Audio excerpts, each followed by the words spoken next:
Hello YouTube, my name is Ace and welcome to a game called Musasabi.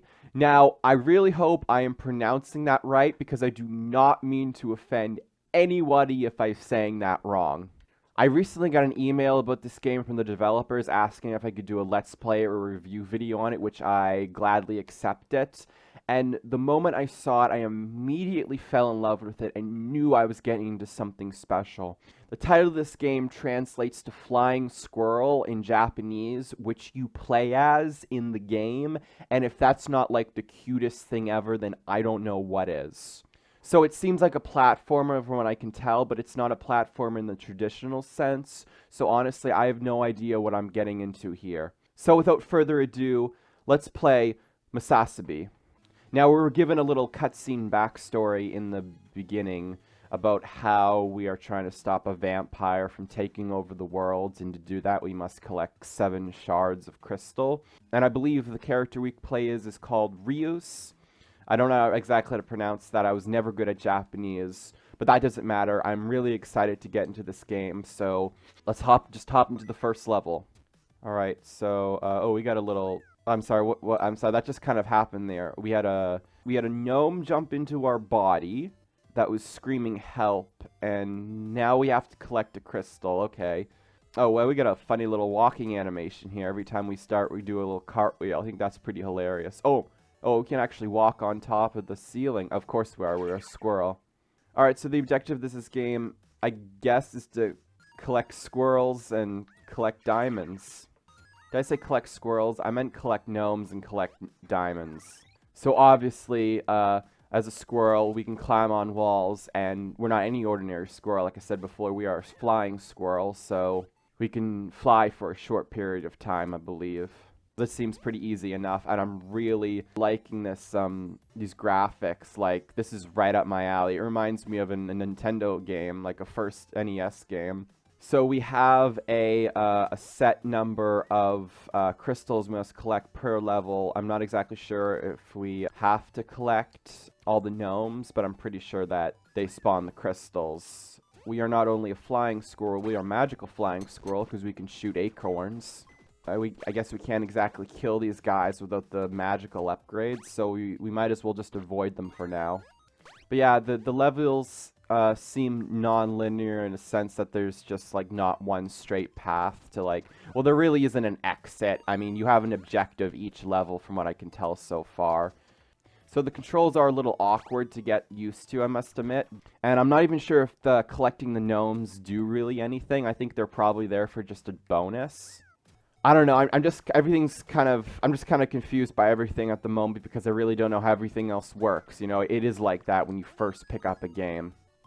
Go away, bat. Like, oh my gosh. Like, okay, so enemies are relentless. They will not stop following you until you're dead, it seems.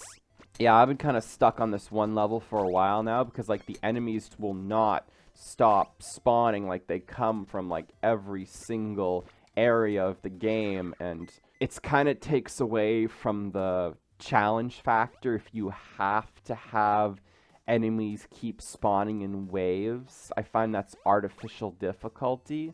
And like another thing, it's very easy to get lost when I don't know the layout of the area, even though it's like my 3rd time going through it.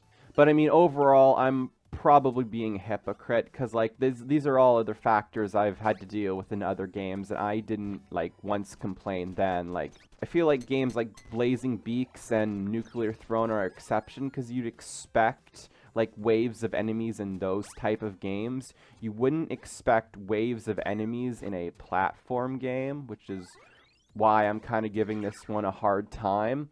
I want to be able to have a slow build up of challenge, not waste 30 minutes on a level just because I didn't know where to go. So there is an upside to rescuing the gnomes, mainly the fact they give your health back, and honestly, I find myself needing health a lot more than I should, so the fact that the gem and gnome spawn is random is kind of annoying, but it's no more or less annoying than the fact that every 2 seconds two enemies respawn, and it doesn't even give me a break to go even find the gnomes or the gems. I mean, half the time, I don't even know where to go because the arrow doesn't even give a clear indication of where I am supposed to go. Like, I feel like I'm supposed to go one way, when in actuality, I'm supposed to go the other way. I'm probably going to cut most of my bitching and whining out. I know very well that's not what you want to see in a video, but oh my god, just let it be known that I have been stuck on this level for the past 20 minutes. Much later. I'm sorry, I can't play this anymore because it's making me so mad, alright? Where did we even get? How far did we even get anyway? We got like... We're almost at the last level, but oh my god. This is only the first level, people. It should not be this hard. I am sorry, but it is so hard. I'm trying to give this game the benefit of the doubt. Like, it's suckered me in with its pixelated retro graphics, but oh my god, it does not hold punches. But you know what? I'm not one to give up. One of the things I learned, you do not slow down. You do not stop for any reason unless you need the help. In that case, good luck finding a gnome because I can barely find them most times. It's like they barely even spawn. Hope now we can finally see the tree boss. What is... Oh my god, you're probably the scariest first boss I have ever seen. Good to know that you get stunned by the power-ups or whatever those bomb things might be.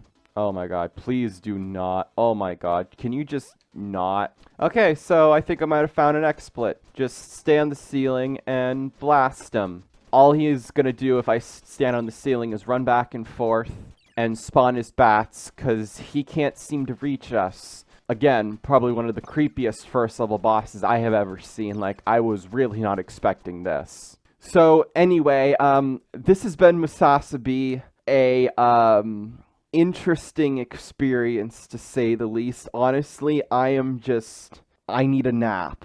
So anyway, I've been Ace, this has been Musasabi. Thank you so much for watching, I'll see you in the next video. Goodbye.